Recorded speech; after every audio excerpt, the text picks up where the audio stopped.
want a piece of me? Do I feel like it? Well, do you, punk?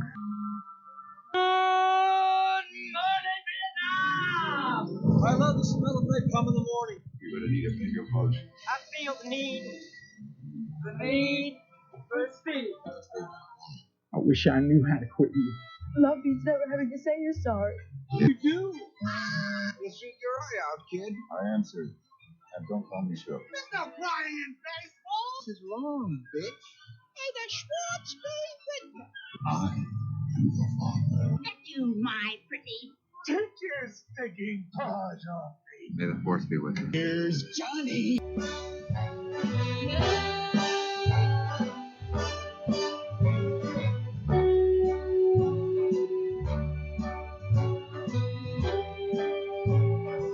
Start spreading the news. What's up, film fans? I'm leaving today. Welcome to another bonus edition. Welcome to the Cine-Men Movie Podcast. I am your host, Juan, and I am joined with Ed. Hey, what's up, folks? Man, how are you doing? I'm all right. So far, so good, you know? It's been a great week and a great edition. And you know what? I can finally say we are on Friday the 13th, Part 8, Jason Takes Manhattan. Yep, finally are. So, man, what a week. What a week it has been here at the Cine-Men Movie Podcast. We are starting year number 4. We just started it this past Monday with Spectre. It has just been an amazing week here at the podcast. So we just got done finishing our year 3 anniversary show. We got new sponsors to talk about on Mondays. We got a bunch of new stuff talking about, especially coming up this Monday, the 27th, as we talk Scream 2. Man, it's going to be great. But man, how are you? So far, so good. Basically, didn't know that I hadn't seen as much as I thought of this, for that matter. So this was almost the first time watch? Mostly, yes. Mostly, yeah. If you guys have not been a part of this podcast before, go back and check us out on Spotify, Anchor, Podbean, iHeartRadio, Pandora, Amazon Music, and now iTunes by way of One Prescribed Films Network. So go check us out. Go check out the PFPN at prescribedfilms.com.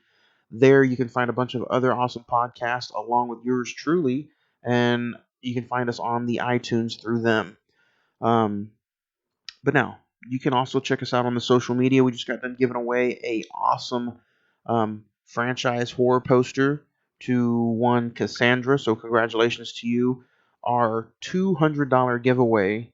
Check this out. $200 for James Bond, No Time to Die, is coming up. You can win all that stuff in the second week of October. You can win 2 tickets to No Time to Die, a $50 San Marcos gift certificate, a 6-pack of OKC soda, and a exclusive No Time to Die poster that has the original release date on it from 2020. That's awesome. So it's an over $200 value. You can win it free right here on the Cine-Men Movie Podcast. Just follow all of our social media accounts. Facebook.com/the Cine-Men Movie Podcast. The Instagram is one word, Cine-Men Movie Podcast. And then the Twitter is at Cinnamon405. Boom. So check it out. Yeah, Ed, how do you feel about Ray's Energy Drink, man? A brand new sponsor to the show, and after this little 2-week hiatus thing kind of sets down. For those of you in podcast land, I don't know if we mentioned it on last week's episode, but we are literally recording like 2.5 weeks worth of episodes in just 3 days or 4 days. So all your emails will be read on all the shows coming up, but they might be just a little late as far as like when you hear them. Yep. So yeah, don't forget to follow us on the social media accounts, and you can win some cool prizes. But today we continue our franchise talk, our series talk, as we talk Friday the 13th, Part 8, Jason Takes Manhattan.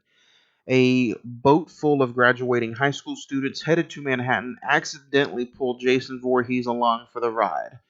And that is your subplot for Part 8. Currently sits, though, at a 4.6 on IMDb. A 8% on Rotten Tomatoes, but the Google users have it at 82%. With a budget of $5 million, the box office gross was a little over $14 million, and it had a theatrical release of July 28, 1989. Man. What'd you think, Ed? This is technically your first watch. Yep. In a few short words, what'd you think? Little cringy, definitely cheesy. Some good parts too. A couple of good parts. Jensen Daggett plays Rianne. Kane Hodder is back as Jason Voorhees. And then you have directed and written by Rob Hedden. I gotta say, this is probably the third time that I've seen this movie in at least a year. And I have to say that it was not... You say cringy.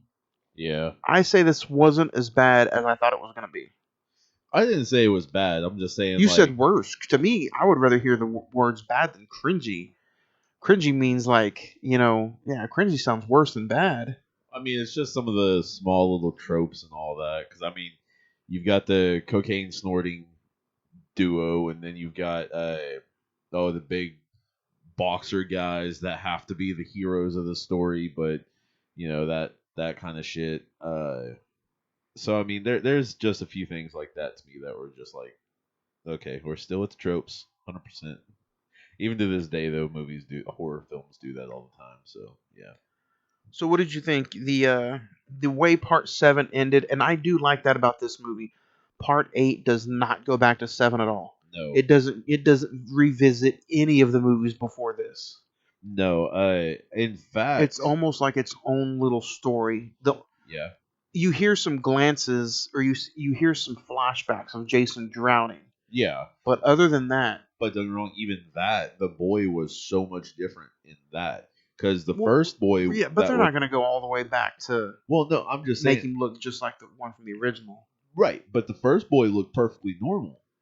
I mean, don't get me wrong, looked perfectly normal. And then as... Even in the original, he was deformed when he came up from and dragged the fruit. Yeah, he was still deformed then. But I mean, don't get me wrong, as the movie gone on, the boy started getting more deformed because there was like two or three. Oh, you're boys. Talking about the movie, Part 8 itself. Yes. Okay. Because the boy with hair and the boy with like real weird strings of hair, kind of like Jason in Part 3.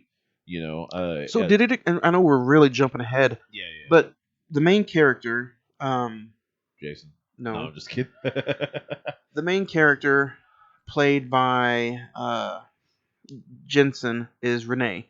Mm-hmm. Does it really say what happened with Renee? I know she's afraid of water. Yeah. Her parents died. Yes. After it does actually show later on, once they actually are in New York and all that. So did her parents drown? They didn't show what happened to her parents. No, they showed why she's afraid of water. But other than that, yeah. And I'm sure you'll bring that up a little bit later on. Yeah. What do you think, man? Do you think IMDb has it too low at 4.6? A little bit too low. A little bit. I'd say maybe a point or two, point and a half higher. I didn't feel the resurrection in this movie like I did. I thought 7 was bad because of her dad dying, and oh my god, this gave me some Jaws 2 kind of feelings. If you want to go back and hear our thoughts on Part 7, The New Blood, go back to last week's episode, Friday the 13th, Part 7, The New Blood. Me and Ed reviewed it. I think I gave it a 6. To be honest with you. I think we both did. What'd you think of this one, though? The resurrection of this Jason. I mean, again, going back to what, 4 or 5? 4. Kind of Frankenstein-like, with the electrocution. That's how he comes up, and then you don't even see him get up or anything like that. You just see him tossing chains behind him. So I mean, and then in this one, the couple who was in the boat toss an anchor over. Yep. And the anchor moves and touches the stuff that he was underneath, and it drags the huge electricity cable, and basically drags it to touch him, and it starts electrocuting him and all that. Because I guess the anchor found a little bit of a whatever. Who knows? So it is what it is on that. But yeah, he goes up and they're starting to fornicate or have already one of the two. So They're fucking. yeah, basically. So not only I didn't like the resurrection. Let's say I liked the way he looked in this one. He looked. I mean, he He had looked a beef lot on better. him. He did. I didn't. I mean, compared to the last one, The last one he looked like a slightly skeletal. mummified zombie. You could see some of his bones. Yep, This one he just looked like pretty much like he had drowned a couple months ago. yeah. If that. This one he looked like he looked like the original Jason. More than anything, yeah, just really Um, soggy, wet clothes. What did you think of the first two kills of the couple in the boat? I thought the That- guy was a little yeah, corny. He was his acting skills was cheesy nonetheless, but I don't judge acting skills in these movies because if you do, you're not going to enjoy anything. I was about to say they're not on the level of Denzel or No, something you're like that. you're not at going to all. enjoy these movies at all.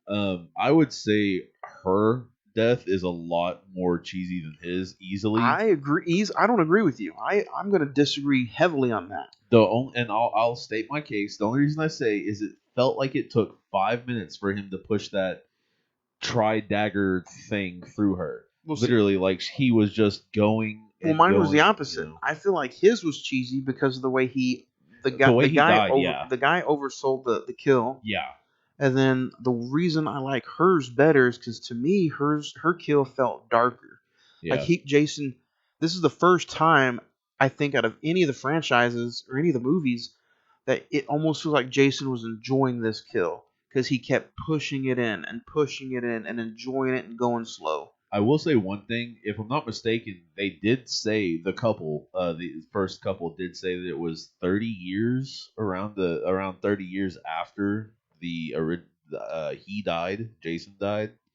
So I was just like, okay, that's kind of cool. I don't know where the timeline truly is right now, but I don't think the there you timeline go. matters with these movies. Not really. At this point, Jason Voorhees to the characters in the movie is a myth, a legend.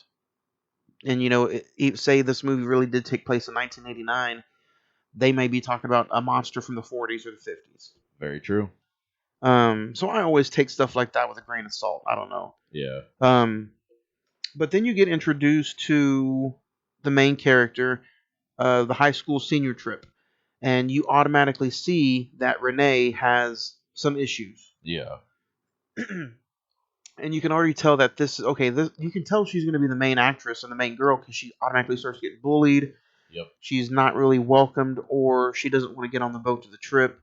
Well, no, she wants to go. She wants to go, but they don't. That's what I said. Yeah, they don't want her to go. Like the uncle is even like, well, I know what's best for her, blah blah blah, kind of thing. And it's just good, like that was a very good, very good. Yeah. I will say I did not like the uncle in this movie. Yeah, he was a dick. And he is the principal, correct? Well, he doesn't say he's the principal. He says teacher. He's like, I'm your teacher. He never says I'm your principal. I get the feeling he's a principal. Like, that's what I felt the entire time. But he doesn't say, oh, I'm your principal or I'm the principal of your school. He just says, oh, I'm your teacher. So yeah, especially I think like let's see, when the student came on to him, and then when the boxer wanted to leave and go hunt Jason. So wait a minute, you're talking about way later on in the film when the student didn't come on to him. She trying to blackmail him, right? Well, yeah, she came on to him, like Yeah. her biology report for that matter. But yeah, with that, it was, I don't know. It was funny on that, but it was just kind of like, what are we doing here? Like, okay, now we're. What was funny? Well, the whole little her biology report, whatever, was kind of a okay, fucking really, but what was kind of just like, really now is we're at this level, like we're gonna try and have students trying to fuck teachers.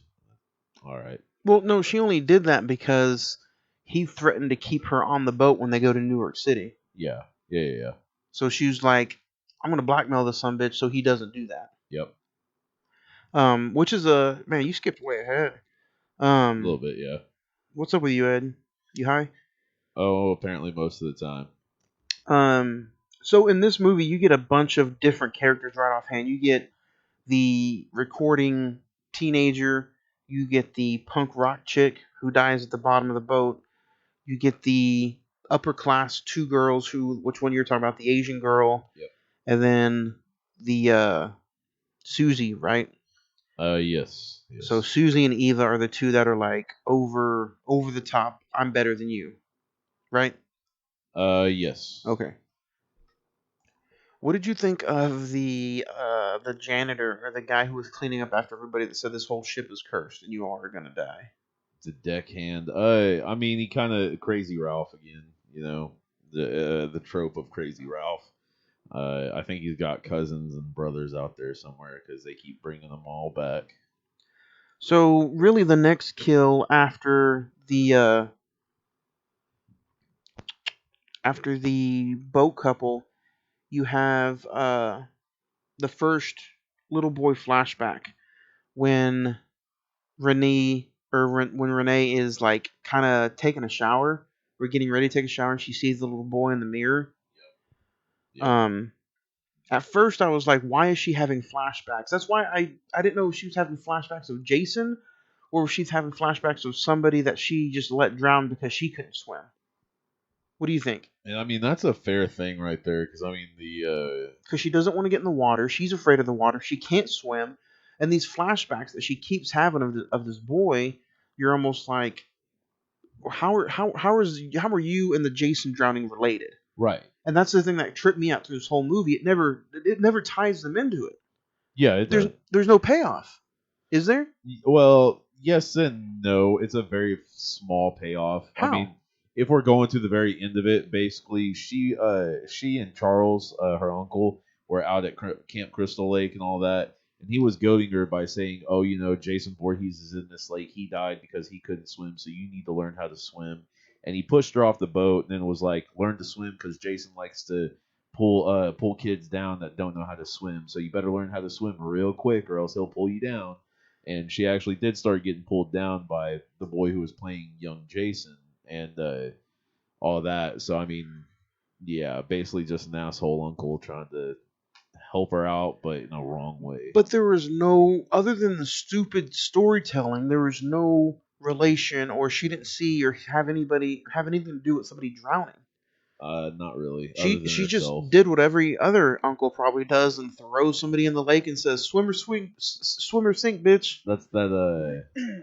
That's that redneck loving uncle style. That's that John Wayne style. Throw your ass in the river. Go ahead and swim. So, yeah, I don't know, man. At this point, I was in love with Jason going to New York, and then the last few watches, I'm just like, the story is almost just kind of. Which, I mean, don't get me wrong, we only get like 20, 30 minutes in New York. Yeah. They don't reach New York until an hour and 3 minutes into the movie. Yeah, so 35 minutes. And this is an hour and 40-minute film. Yeah, so literally, I mean, you got to probably think about... Take 10 minutes out for credits. Exactly. I was going to say 8 or so minutes for credits, but yeah, 10 minutes, yeah. So literally in this movie, you get Jason on a boat, Jason in the city, Jason on a train, Jason in a diner. You get Jason in the sewer system. On the street. And the only thing he's missing, man, is some green eggs and ham. But I mean, is he Sam I Am, you know? You even have him in a sauna in this movie. I know, Which man. I want to talk about that kill. That was a pretty fun kill. He walks into a sauna. He just picks up one of those hot ass rocks and pushes it through the dude. Yep. That's one of the top kills I have on my list. We're going to talk about our favorite kills a little bit later on. And then I have it in my notes right after the blackmailing scene where Susie tries to blackmail Charles, the teacher. She gets her death literally right after that. Yeah. Jason like strips all of her clothes off and just tosses her into the. Well, I mean, to be fair, she only had the robe. The robe. So he grabs the robe. She slips out of his grip. The robe goes. He cuts her up with glass. So. Man. or Mirror. I'm sorry. The music or the score to this. Have you seen the original Child's Play in a while? No, You haven't seen it lately? No. This score, I swear, I don't know if it's the same composer, but the score in this Friday the 13th movie sounded just like I was watching Child's Play. Might be the same composer. I was like, am I watching Child's Play? Because it literally down from Andy's original song to Charles Lee Ray's death to the ending was like, it feels like I'm watching Child's Play. Damn, that's pretty great. What'd you think of the Julius boxing scene where him and the other dude are boxing? This is before Jason does the Sonic death. I thought that was kind of cool Because we had never seen really any kind of sport in any of these Friday the 13th movies, really. Not really, not anything that someone practices often, at least, you know. So I mean, to go ahead and see a guy, you know, you're already knowing that you're going to get some type of match between them, basically. Like that's kind of in my eyes, that's hinted at hardcore. Eva is played by Kelly Hu was in the Scorpion King.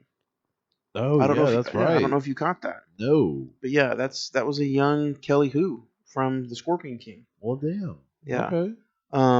Aged pretty well. Oh yeah. I didn't also like the main boyfriend attraction, Sean, played by Scott Reeves, the guy who gives Renee the Statue of Liberty necklace. The captain's son. Yeah, I did not enjoy him whatsoever. He did kind of seem really, really flaky. Because, I mean, when his father was calling him out, like, hey, you know, you've got the horn and you've got the maritime call out to let everybody else know, like, hey, we're setting sail. I was just like, damn, man, like, you know. I did enjoy his dad's death, though, the captain's death. I thought it was a pretty fun death. Yeah, that and I want to call Skipper, the first mate or Skipper or whatever. Those were pretty good. So man, I'm sitting here and I'm like 47 minutes into the movie. Jason is about to kill Kelly Hu on the dance floor, and that was a trippy ass scene. It was weird. It was definitely weird because it was almost like she was getting dazed and confused, and then Jason was popping out of almost every corner. Which, I mean, I get she was probably high, but I mean, I've never tried personally myself, but it's kind of like, you know, is that how it is? Because she was basically seeing double at that points, because he was at the doors, and then he's on the other side of the room, and then he's at the doors again, and on the other side of the room, and then he fucking just disappears, and then he's pretty much right behind her after a second, and then strangles her and all that. So yeah, that was a little trippy of a scene. But yeah, 48 minutes in, you still don't get Jason in the city. He's killing up Kelly, and then as soon as, you know, Eva dies, they get on the life reservers, the lifeboats, and they pretty much let the ship go down. Yeah. And the whole time I'm like, are they in the middle of nowhere now? Because they're in the Atlantic. Yes. It's pretty fucking cold. And I've heard it can be. And they're in the middle of the Atlantic. And I'm like, okay. And so anyway, you got to believe it's between April and May. That's what I'm thinking. Probably. Right around graduation time. And I'm like, how is it that? And they're not really, they're cold, but they don't look like they're freezing. If I'm not mistaken, it's April, because I think they were like saying something about like April 29th is their graduation day, or 23rd or something like that. And the Titanic sunk in April in the Atlantic. Yeah. They were freezing their asses off. So I'm just like, anyway. And I mean, you got to give it to Julius then, because he actually got in the water. He was tossed out like a freaking ragdoll by Jason in the water. Speaking of in the water, though, Michael Phelpsed his way to New York City, or did he hold on to the boat and he tagged along again? But I gotta say, man, I want to see what that time was, because he might try out for the Olympics. Friday the 13th at the Olympics. Seriously, because, you know, remember the old SummerSlam commercial back in the day where the wrestlers were like doing Summer Olympic Games? Okay, yeah. Wouldn't that be hilarious if you see like Jason like toss the discus or some shit? Friggin' toss the discus. Freddie goes up for the pole vault. Michael's over there running. Chucky does the long jump. That would be funny. Yeah, man. I haven't even sitting down here in my notes. I like Jason Michael Phelps his way to New York City. It doesn't really say how far that boat was, but no, I'm not the one who's high, apparently. All right, man. What did you think of the muggers, the druggies who, you know, took Renee, tried to do some things to her. They were like, "You follow us, we'll shoot her brains out." And then Jason to the rescue does the anti-hero stuff. I kind of thought they were unnecessary and just kill beef ups. That's all, really, just extra filler to kill, basically.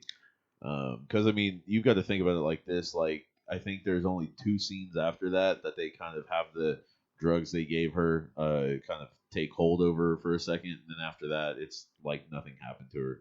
It's like I she's yeah. I did like the whole opening of the movie. If I can go back just a little bit, the whole opening of the voiceover work and Yeah. showing you the scenes of New York City and the old school hair music from 1980s maybe. The opening of this movie was like, you're going to take this New York City feel, you're going to take it hard, and we're going to show you what New York City is all about. Oh yeah. But the only thing I didn't like about it though is like, not only do they force the opening of New York City down your throat, they tell you Jason's in Manhattan, and then he's only in Manhattan really for 20 minutes. Yeah. I mean, So yeah, they shove it down your throat hard about how they're in New York City, but then you don't really spend that much time in New York. no, not at all. I mean, this might as well be called the boat chapter, to be honest. So we get up to and we see the Statue of Liberty and all that, and they're like, "Hey, look, look, we're here." The uncle is harping on Sean all the freaking time, man. Like, you need to do this, you need to do that. How do you not know this? Like, dude, he's not been doing this for 50 years. Like, dude's not even 20 yet in the movie. So, like, chill the fuck out. Like, you can't do this. So shut up and chill out, or yeah. I did enjoy the Julius boxing scene with Jason on top of the roof. Yeah, that was cool. I didn't know they were going to throw some killer clowns from outer space scenes in there though. I haven't seen the movie in like a year. I forgot that Jason does the one punch and the head goes tumbling off. Oh, okay. I was like, what do you mean? And then, yeah, when she said that, I was like, yep. Get with the program, Ed. First off, That was a pretty fun kill. Not my favorite one, but it was probably one of the better ones of the movie. I'd say top 3. Speaking of, before we get into the ending, what was your favorite kill in this movie? Right now, I would have to say the hot rock. That was pretty damn cool. That's adjustability and adaptability, and that's freaking going for everything around you and just using it to your advantage. So yeah, when he got that molten rock, I mean, it was just that would have sucked to go through. That would have been freaking horrible because it's hot enough basically to be pressed against hard and melt your skin. That sucks. So, if I had to pick a favorite death, it would probably be probably going to be the death to the junkies. I like the kills. It was different, a little bit innovative, killing them with the needles, and then the other one just gets his head bashed into the steel pole. I'd say if I had to go for a second, it'd be the uncles. Just dunked in it head first in the vat of toxic whatever. That was awesome. But then, I mean, if I hadn't seen the knock off the head and killer clowns from outer space, I would probably say that one is pretty cool. I think it still is pretty cool. It is, but you can definitely tell they stole that from Killer Clowns. Killer Clowns was a B-rated movie. Not a lot of people had seen it in the 80s. It's more of a cult classic now than it was then. And you can tell that they just completely dozed it off. The head even goes in the dumpster, for goodness sake. Yeah. So, pretty bad.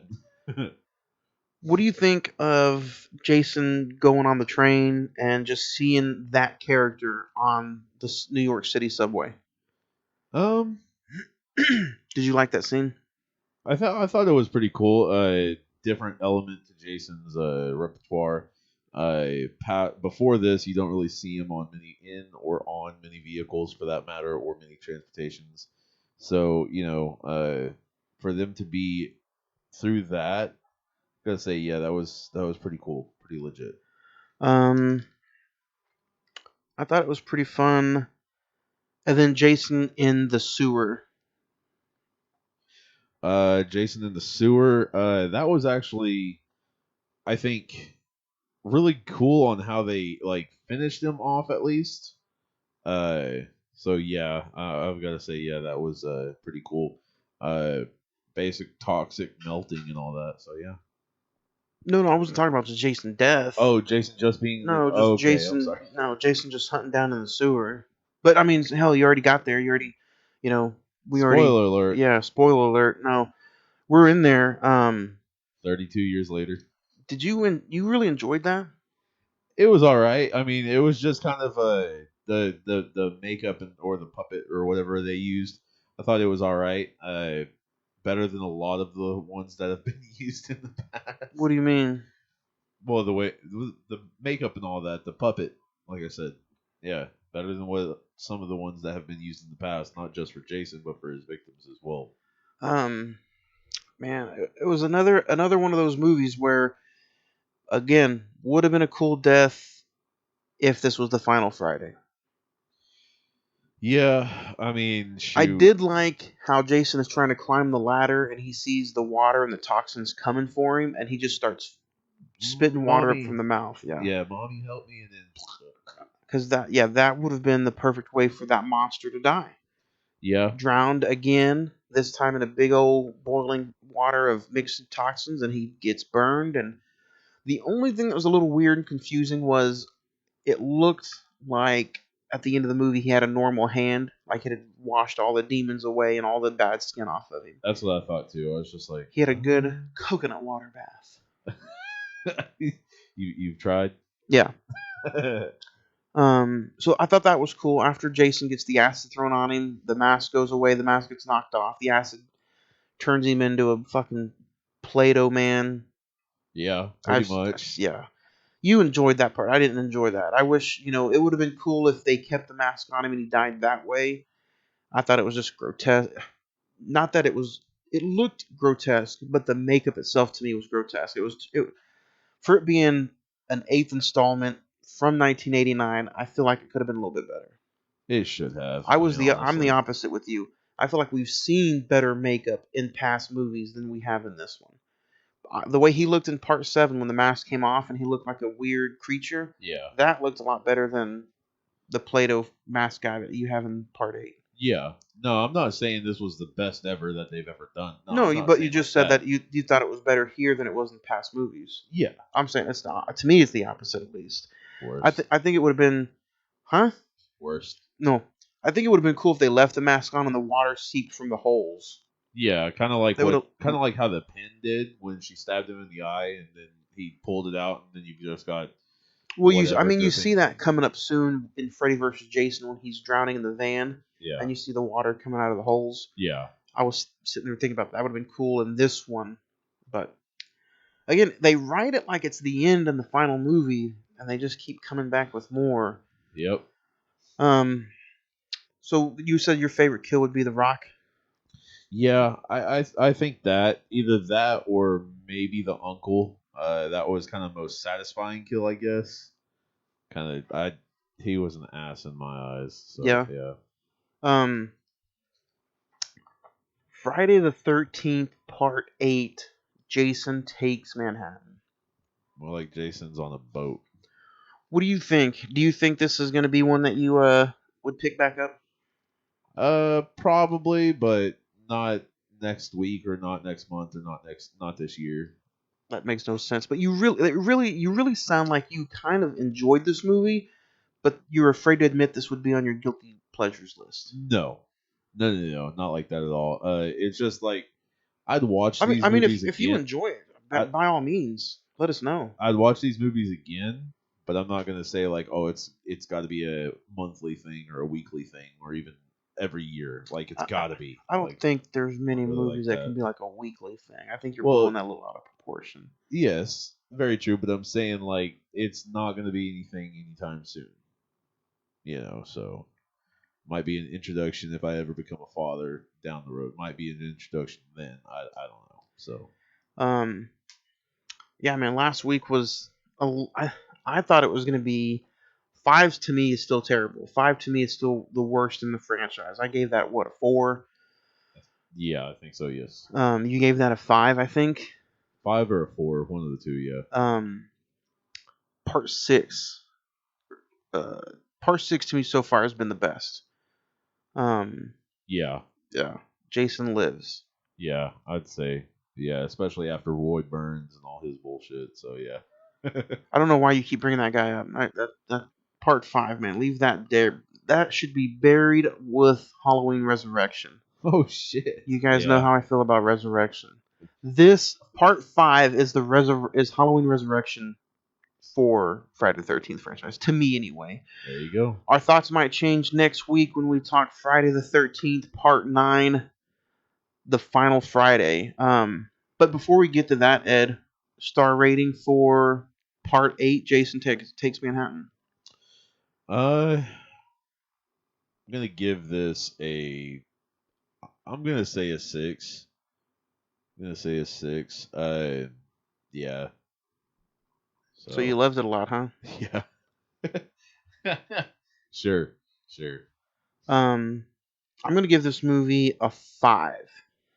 And the only reason to me that it's a little lower is just because of the ending.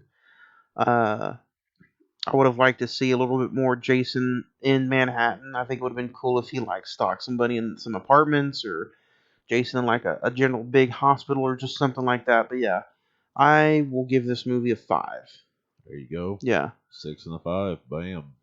But other than that, man, what did you think as far as just this franchise talk to begin with? Going from part 1 to part 8, how do you feel like it has mixed your emotions on this franchise? There's been some high moments and there's been a lot of low moments. More lows than highs, or what's up, man? I would say more lows than highs. Yes. Really? Yeah, I would say yes. Yeah. Kind of gives me a different look at Jason. I don't know. I don't remember what it was about the movies. I do still like Jason, the franchise. I'm not saying I think it's bad or horrible. I'm not saying that at all. But yeah, it's just kind of a thing to where it's like, damn, okay, this is a little disappointing, just a little bit. So, yeah. It's not too bad though. No. I would say so far I've enjoyed most of these bonus episodes, other than it was really hard to talk about 5. Yeah, I'd agree with that.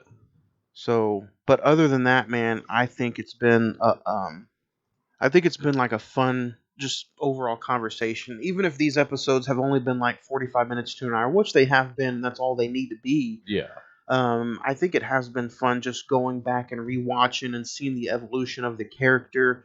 Yeah. The stories might be point C to point D, not very good, but it is fun just to see this horror icon transform from part 1 to part 8.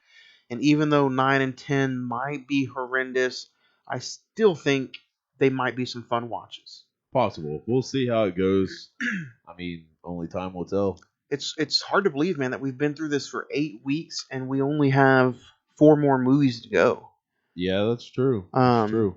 So next week, next Thursday, September the 30th, man, me and Ed dig into Friday the 13th, part 9. So next week, next Thursday, September the 30th, we talk Jason Goes to Hell, the final Friday from 1993. Ed, what have you seen this one, first of all? No, I do not think I have. I know somewhat what's going to be in there, but no. So yeah, this is the final Friday. Jason Goes to Hell. If you guys want to know or send us your thoughts on these Friday movies, by all means, go ahead and send us your thoughts. We will read reviews and emails like we do every Monday. Yep. Especially this Monday coming up as we talk another horror movie, Scream 2. So, dig into it. And Ed, not only talking about next week when we talk the final Friday, but what are you most excited about going back and revisiting, or have you even seen Scream 2? I don't think I have. No. So this will be a first time watch. I think so. Yes. So guys, if you want to listen and watch Scream right along with us, like everybody else usually does, go on HBO Max and check it out, and check out Scream 2. So Ed, one final question before we head out. Yeah. What are you most interested in about Scream 2 then? You've seen the original, you like it. You can go back and listen to one of our very first episodes, episode 7. We talked about the original Scream. Monday coming up, we talk about Scream 2. What are you most excited about? See who the killers are going to be. See how they transform or evolve, I guess you could say, and then see kind of how the killings progress. How they talk about the first. Bless you. How they talk about the first one, and then kind of just like I said, how it just evolves. Basically, is going to be the most exciting thing, I think. So yeah. Well, it's definitely going to involve. Man, I think that's going to do it for Friday the 13th. Jason Takes Manhattan. Ed, is there anything you want to talk about or put the final nail in the coffin for Jason Takes Manhattan before we go to Scream 2? Nah, I'm ready for Scream 2. So this is Ed saying I'll see you on the silver screen. All right, guys, and don't forget, send us some emails at cinemen921@gmail.com. And we will talk to you next week, September the 27th, as we talk and review Scream 2 right here on the Cine-Men Movie Podcast.